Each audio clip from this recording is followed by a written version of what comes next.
کہ ان پر جمعیت علماء اسلام صوبہ بلوچستان کا اور جمعیت علماء اسلام پاکستان کا بیانیہ کیا ہے اور ہماری پارٹی کا جمعیت علماء اسلام پر اس پر کا بیانیہ کیا ہے، تو اس پر جمعیت علماء اسلام بلوچستان نے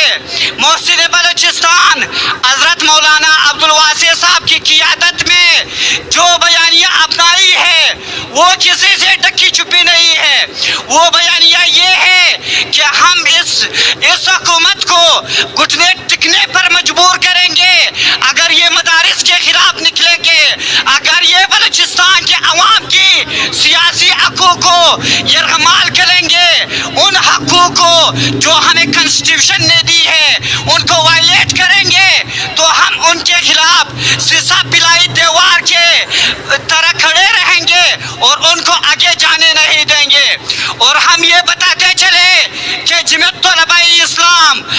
اسی طرح جمعیت علماء اسلام کی شانہ بشانہ کھڑے رہے گی۔ جس جگہ جس وقت جمعیت علماء اسلام کی پسینہ گرے گی اس وقت اسی جگہ جمعیت علماء اسلام سارے بلوچستان میں، سارے بلوچستان کے دور افتادہ علاقوں میں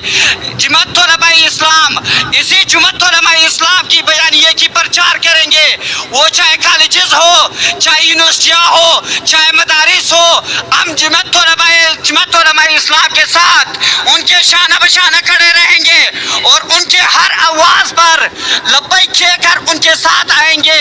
اسی طرح ہم یہ بتاتے چلے کہ ہماری جو بیانیہ ہے جمعیت علماء اسلام کی جو بیانیہ ہے ہم ہر کارکن تک پہنچائیں گے، ہم ہر ساتھی تک پہنچائیں گے کہ آئیے ہمارے ساتھ اس جنگ میں، ہم آپ کے حقوق کی تحفظ کر رہے ہیں، ہم مدارس کی تحفظ کر رہے ہیں۔ کل خدا نہ خواستہ اگر مدارس نہیں تھے تو